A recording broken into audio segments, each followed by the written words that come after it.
Good morning, everybody. Thank you for joining us for the April 2013 ERM Toolbox webinar. A couple of housekeeping notes before we get started. If you've dialed in by phone but haven't logged in by web and you'd like to see the slides that will be shown, please point your web browser to readytalk.com. In the box where it says Participant Join a Meeting, enter the same access code that you used to join the call, 987-9821. Please stay aware of the level of background noise in your area, as we are leaving the phone lines open so you can ask questions. If it gets noisy in your area, please put your phone on mute, which you can do either with your phone or by using the ReadyTalk controls. *6 will mute your line, and *7 will unmute it. If you're called away from your phone, please do not put your phone on hold, because that will cause your hold music to be transmitted to everybody else on the call. You can simply hang up and dial back in when you're free, and it will not interrupt the call. We have, as I said, we will be leaving the phone lines open, so if you have questions, you can feel free to ask them that way. Also, there is the chat box in the lower left corner of your screen, which I will be monitoring, and I will relay questions to the presenters at an appropriate time in the talk. With that, I will hand the call over to Barclay and Sean. Good morning, everyone. This is Barclay Ogden talking. I'd like to offer my thanks to UC's Office of Risk Management for the opportunity to share with you some work underway on behalf of UC libraries.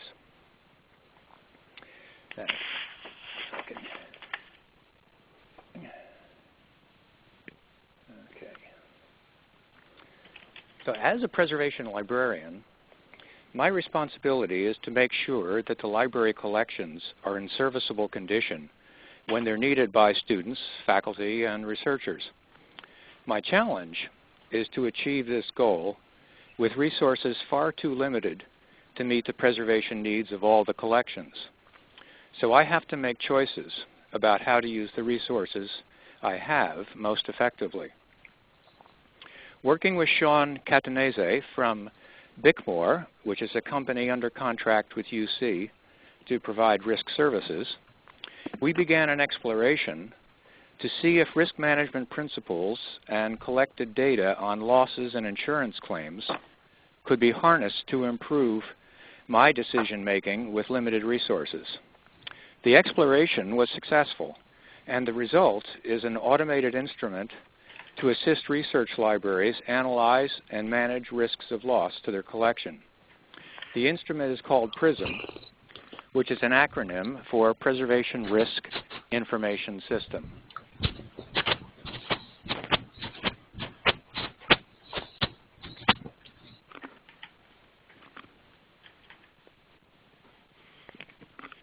So first, let me put my work in the context of library operations. We might think of the mission of a library is to provide access to the information needed by the communities we serve. That then makes the major risk to be a failure to provide access. So there are several risk management strategies that are used by libraries. One is acquisition of collections, so we have the materials on hand when somebody asks for them. A second is to have borrowing agreements in place where we work with other libraries to acquire, at least borrow materials when they're needed by our own patrons. And we also have rental agreements where we actually have subscriptions to titles that we pay for. Our risk management strategy is preservation, and that's where I want to focus today's attention. So, in library preservation, we try to maximize service life through loss control and loss prevention. That is, by control here, I mean minimizing the amount of loss. So we have several activities that we engage in order to do that. One is disaster preparedness. So when we have the opportunity with new buildings or major renovations, we try to build in as much protection as possible to prevent disasters. We also prepare disaster response plans, which give us an opportunity to think through in advance how we would go about salvaging a collection that was affected by a disaster. We also get involved in collection protection, and that includes security, both the classic tattletale system that you see illustrated here, that as well as motion detection and other forms of protection of the collection. We maximize service life by controlling the environment. Here's an example of a book that's got a bit of mold on it because the environment wasn't adequately controlled, and it resulted in this mold growth. We also use protective enclosures, that is, individual boxes for books and other kinds of envelopes and protective enclosures that protect materials individually while they sit on the shelves. So we have lots of activities that we get involved in that in the parlance of risk management are called controls. But there are still more questions. The first question that occurs to me is, how severe are the risks that I'm addressing? Am I addressing the ones that are most severe? Second is, which of the controls that I'm using, which of the activities I'm involved in, are the most effective in terms of reducing my level of risk? And third, which of those controls are most cost-effective? So with limited resources, I can do the best possible thing with the money I have. And then finally, what risks am I overlooking altogether because I'm only paying attention to some risks at the expense of others? So I wanted to find a way to try to figure out how to address these four questions. And the way that we began to think about that, as Sean and I were starting work on this, is to think about different types of risk information. The classic information we have falls into, well, I'm sorry, let me back up and say that risk information falls along two dimensions.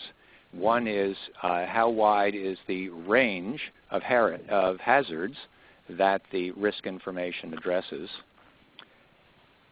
so that are we actually being comprehensive in thinking about the range of risks?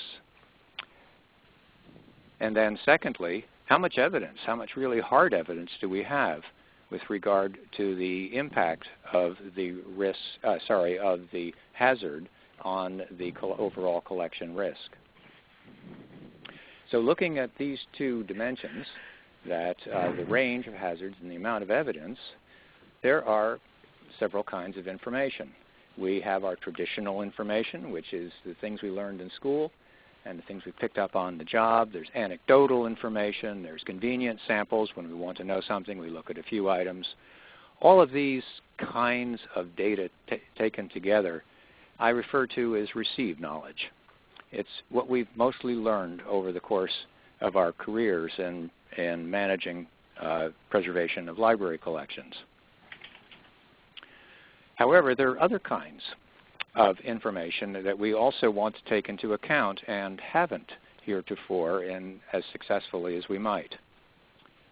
So those are things like claims data, loss data, where we have a lot more hard evidence than we have had in our traditional received knowledge. That we have statistics that are available from different agencies. That we have scientific studies that are looking at a wide range of hazards and typically don't have as much evidence because they do look at just a narrow range in order to come to some conclusions.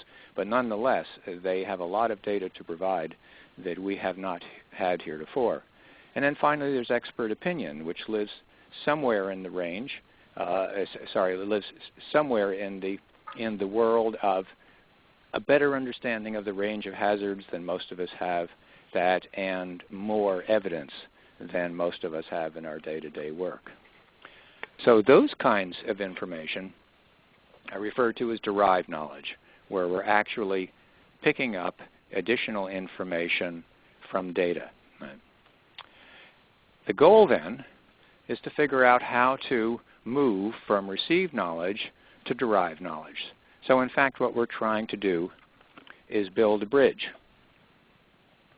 And since decision-making is a political as well as a rational process. PRISM, the instrument that we're going to be talking more about, is designed to enable derived knowledge, that is evidence, to play an increasingly large role in risk management decisions made on behalf of research library collections.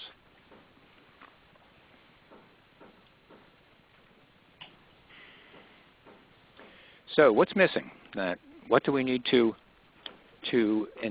be sure we include in any instrument that we might want to build to try to assist with risk management decision making? The first is we want to be sure that hidden risks are not overlooked. And that's terribly important and terribly easy to do when one's attention is focused on some risks at the expense of others. Second, we want to be able to compare risks to find out which are the greatest risks, and then use that comparison in order to set priorities for the activities we engage in, that is, the controls that we implement. And then third, we want to be able to identify among alternatives for controls which are the most cost-effective and make the best use of the resources we have.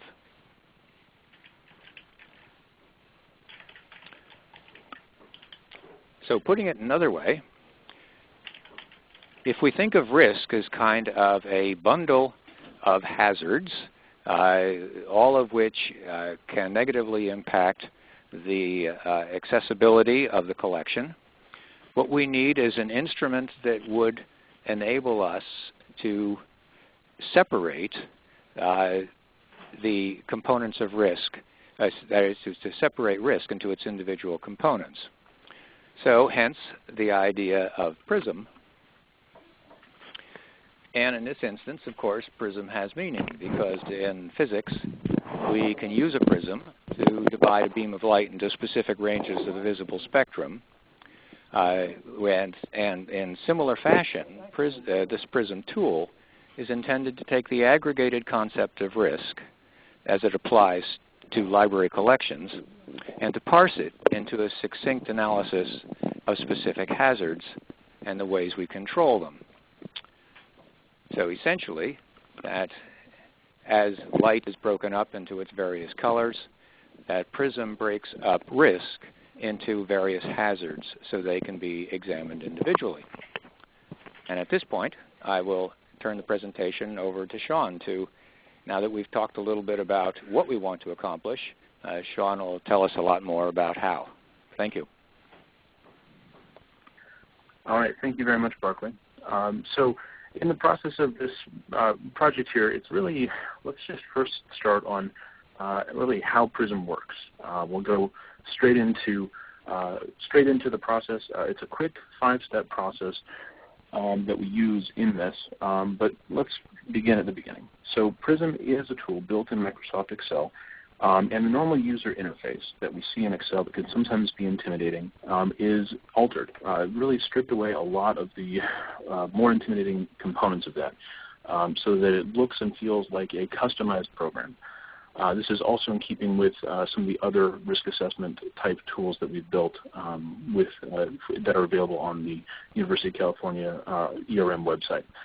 So users are guided through a process to characterize the risks to their collections and the controls that are used to manage those risks or to mitigate them in some cases.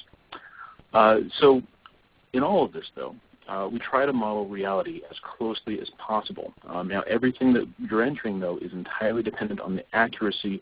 Anything you want to get out of it is entirely dependent on the accuracy of the data that's being entered in.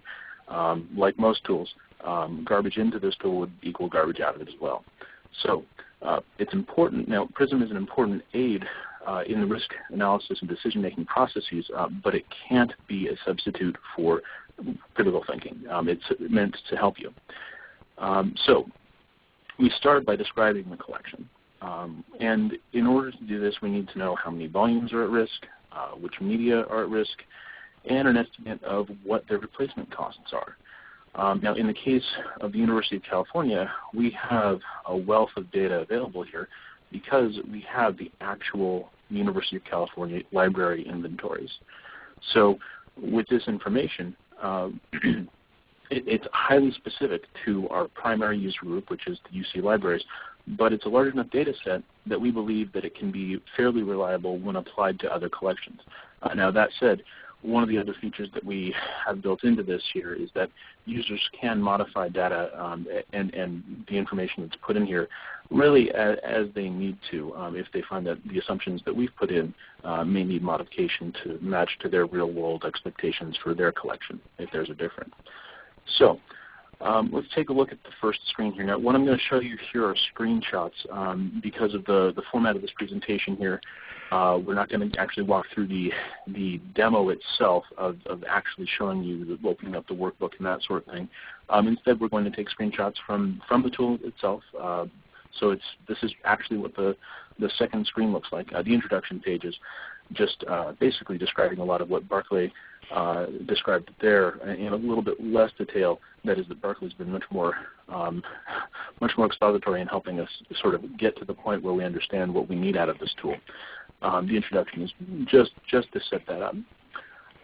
From there, though, we just insert some basic collection information on this front page. We select the campus and the building name, as well as defining the collection further if needed. We also document some basic information about who's using the tool. So you see Barclays and my name there. Whoever's using the tool there at the location will actually be the names in those. Now, many risks are site-specific. Fire, flood, and earthquake. So PRISM focuses at the level of the building. Collections that span multiple buildings easily could be evaluated by creating and aggregating PRISM risk profiles for each building, and then using the guidance to choose the most cost-effective controls to reduce risks to which the whole collection is exposed. But again, we're looking at the building as the initial granular level for this. Now, remember, once we've inserted this basic information as a starting point, we want to save the data so that for this iteration of this, so that we actually want to save it as a separate file with a file name that we're going to be able to remember for later. That's because if you're opening this up and you want to use it again, you want to be sure that you're opening the one that you're actually intending to. So let's move on here. Further down that same page,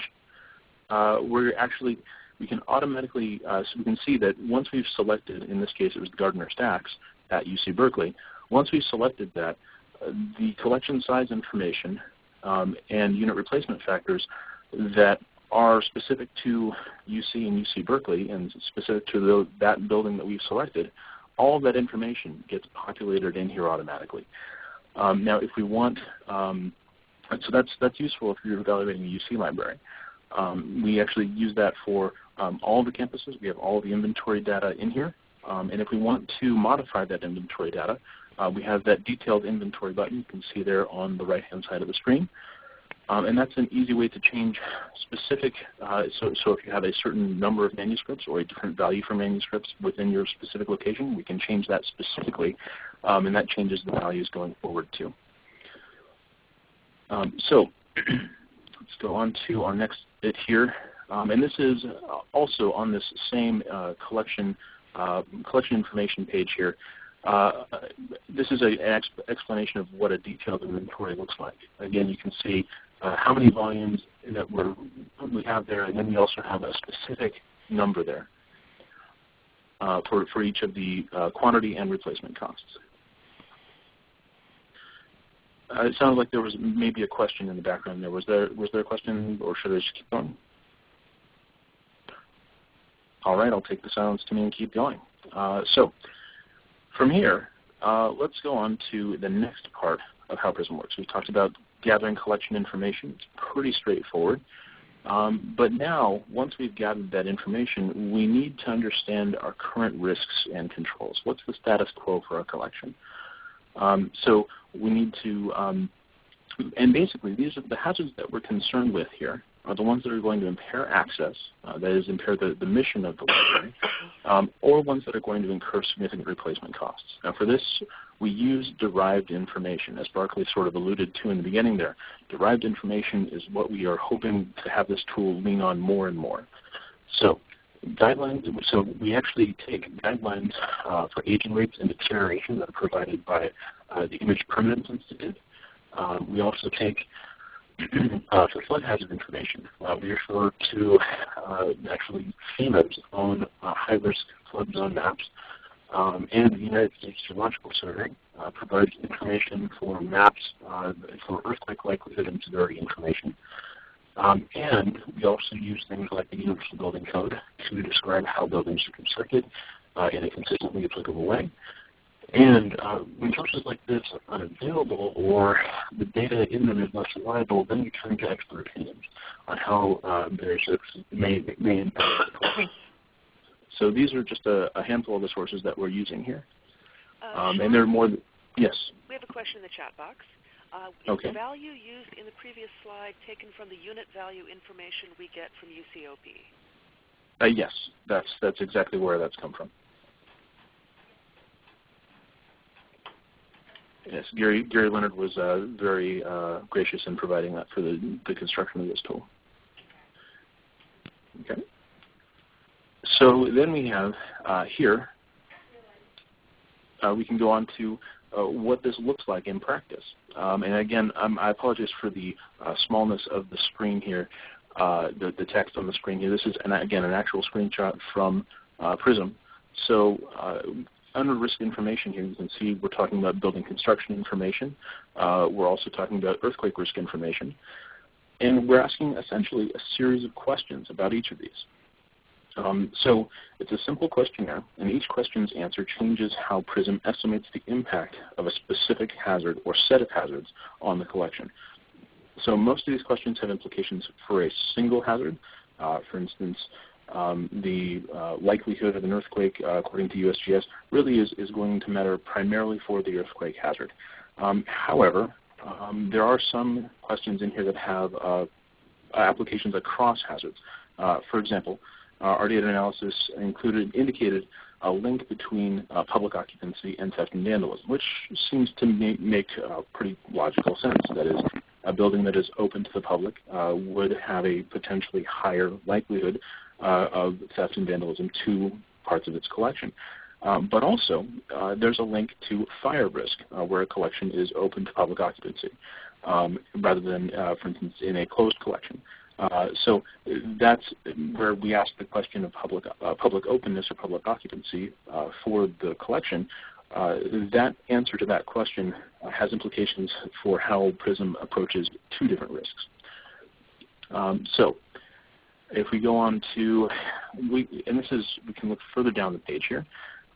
This is a screenshot again of that risk information page. At the bottom there, because we want PRISM to be able to incorporate information from a wide range of risks, we recognize that there could be other risks that are not part of the discrete list that we check on here with PRISM, so fire, earthquake, flood, etc. There could be others.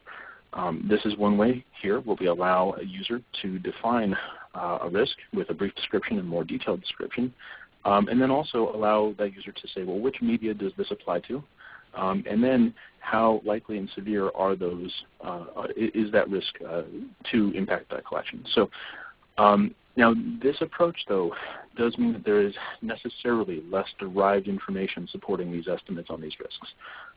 That said, we felt it was important to allow the user to have this option to add their own information in order to make a more complete picture of the collection's risk profile.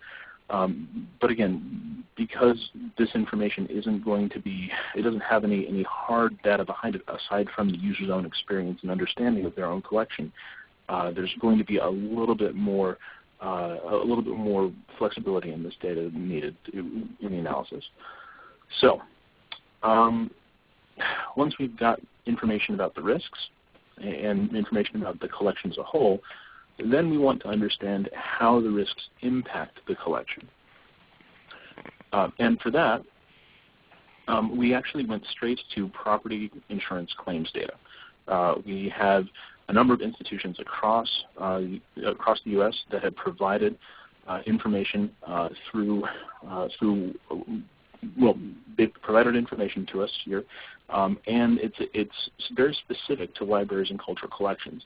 That was one of the things that when we look at all of University of California's data, the number of library claims within that is relatively small. Even when we look at the large, the vast number of claims that you have in property alone, it's still not very easy to tease out just the library claims and just those and focus on that. So basically, we've looked to a broader scope here. Now, the data sets that we use for these factors are kept in confidence with the institutions that provided them.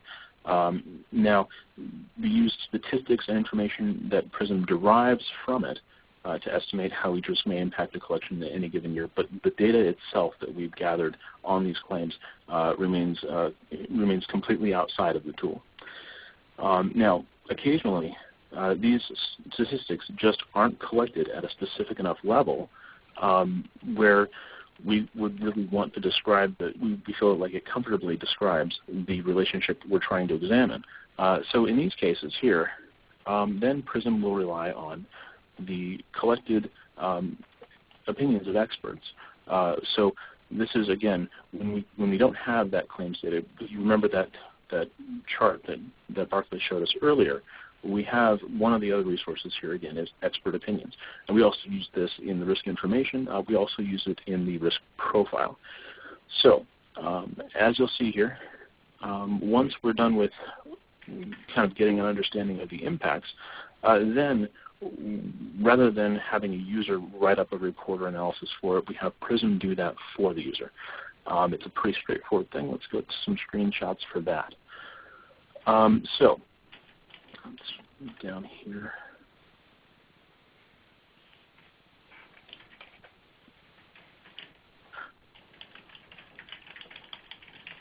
And I'm sorry, I need just one moment here. My machine here is just... Sean, while we're waiting for your machine, we have a question in the chat box.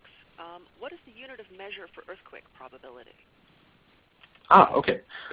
So the unit of measure that we're using for earthquakes is the likelihood of a 7.0 or greater earthquake in the next 20 years. So what the USGS asks for, we have a button there that takes the user to the USGS website, and they ask for give us a magnitude, give us a range of years, and give us your zip code, and they will give you a probability. And so and the probability is from 0 to 1. You can imagine in areas like the Bay Area, that probability is rather high. In other areas, it's rather low. But that's the metric that we use there. Okay. So now that we're on, I've got back up to this page here. So this is what the collection risk the collection risk profile looks like. So this step is really more for validation on the user's part than having more data being added to PRISM. The one important point here, though, is the minimum materiality. You'll see that field there. It says minimum estimated severity of losses per year in dollars. So if our task was reducing all of these risks to 0, we would find it extremely costly or even impossible. And those efforts might even involve a degree of control that would compromise the mission of the library to provide access to information. So minimum materiality allows the user to set a level below which risks are considered by PRISM as acceptable, even if they're undesirable. If any of the risks fall below that threshold, you can see here they're just grayed out on that table. Okay. And further down that page, we actually get into the rest of the collection in terms of the profile for each of the risks. So how each affects the collection, which controls are implemented already based on the selections in the questionnaire earlier. So if you can see for water damage here, we have the different controls listed. For theft and vandalism, we have the different controls listed, whether or not they're implemented. Again, it's sort of a summary of all the data you've put in so far. So we get a clear picture of how each risk impacts the collection potentially. And this next page here is the rest of the profile. Now, as with other pages, this can be printed to PDF for reference or for sharing. So this is something that the user has access to as again, one of the things that all these tools are trying to do is to support documentation efforts as they approach decision making. So with this here, this is an easy way to create some documentation that would allow you to understand where your risks sit and allow you to sort of explain that if you need to take this to a different place without necessarily tying you down to the tool itself. Okay. So now we've understood, where our risks sit with regard to the collection. But we can move on to figuring out how to improve that outlook by implementing additional controls. Now, this is also a point where it would be important to know what additional controls may cost in order to implement them. And PRISM can provide some basic estimates here.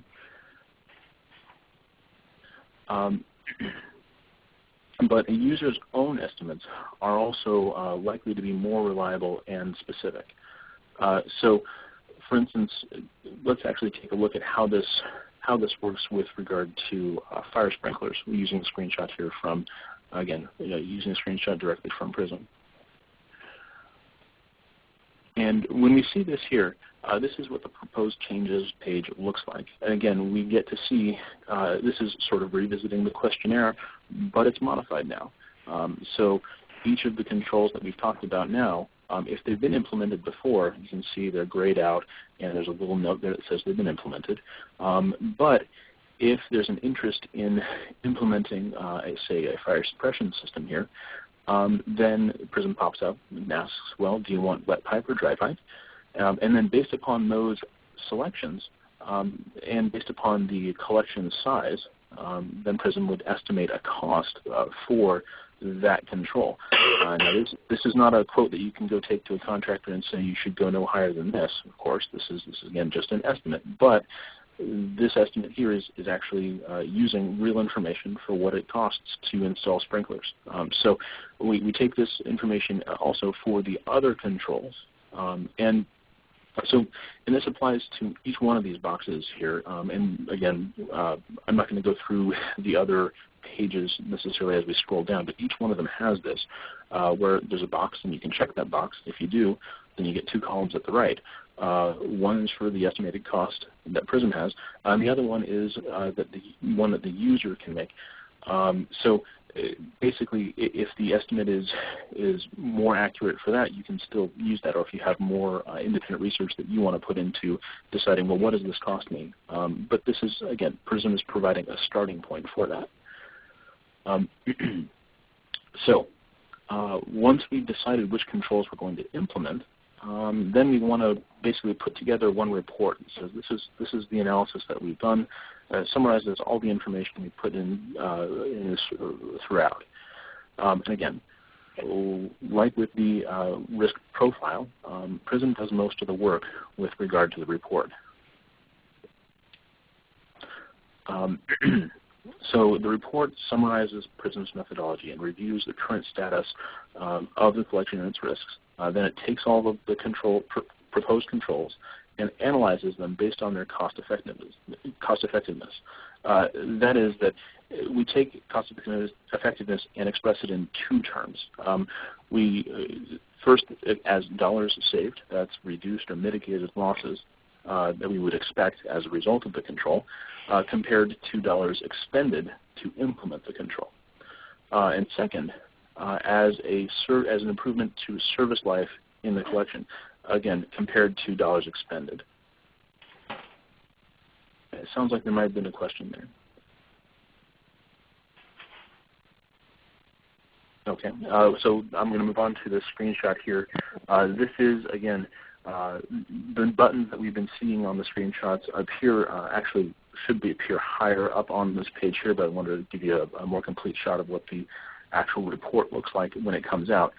Again, this report is not something that someone needs to type up. It is created with formulas straight from the data that you've put in. So this is something you could print to a PDF or print or make edits to as you see fit. This is again, this executive summary here, and then there are tables down below that show cost effectiveness. So this is really what we end up with at the end of all this. We've put in a lot of different types of information, hopefully understood the library's risks, and then at the end of this, we have this report that sort of tells us how we're doing. I've got a question. Yes. Can you export the report to Microsoft Word as well? We can. That's actually something that specific feature has not been developed for this, but we can do that relatively easily. It will, yes, exporting this as the text as values into Excel, into Word for editing is something that we will be able to do for you, certainly. And so, yes, is that the only question we've got right now? Or? That was it, yes. Okay, that's fine. Let's move on then to this last slide here, and this is actually where we can bring Barclay back in because he has, frontline personal experience with these sorts of questions, and that is, how can we put PRISM to work? We've described how it functions, but the information and analysis really has a lot of different uses.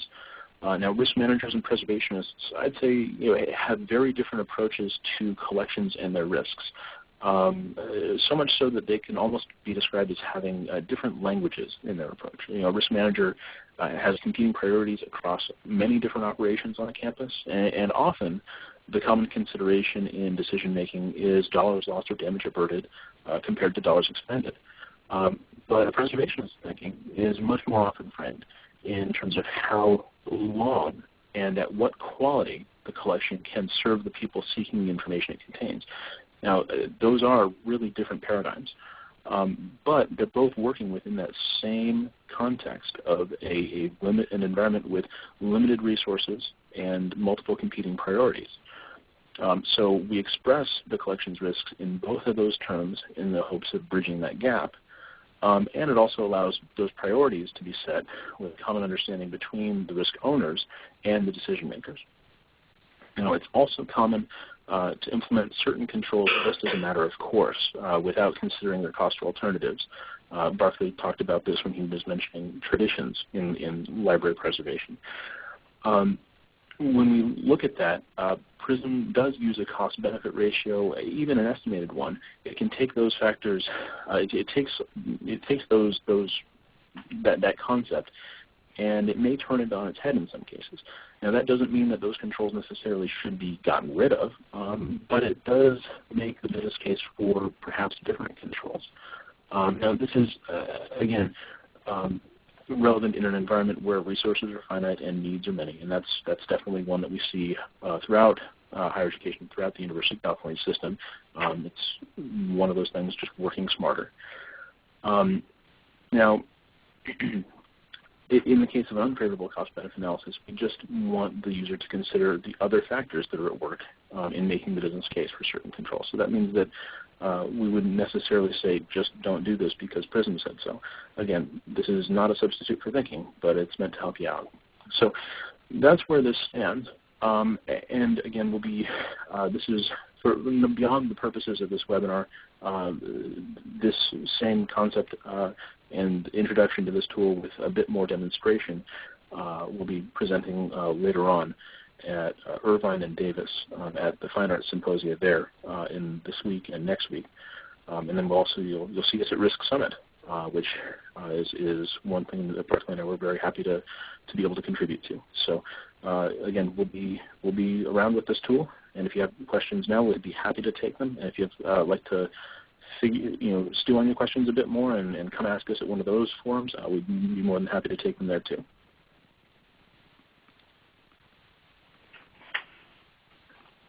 Phone lines are open, so if people have questions, you can feel free to ask them. Oh, we have another question in the chat box, Sean. The question is, does the report feature also have visualizations beyond the text, for example, heat maps or rankings? Yes, it does. So what we use is we take each of the, and I'm sorry I don't have a screenshot for you here, but we take the report, let me go back to that one page there. So this report here, basically further down the page, we just have essentially a table that refreshes the risk profile information. So that is the the estimated losses per year based upon the risk information that you put in.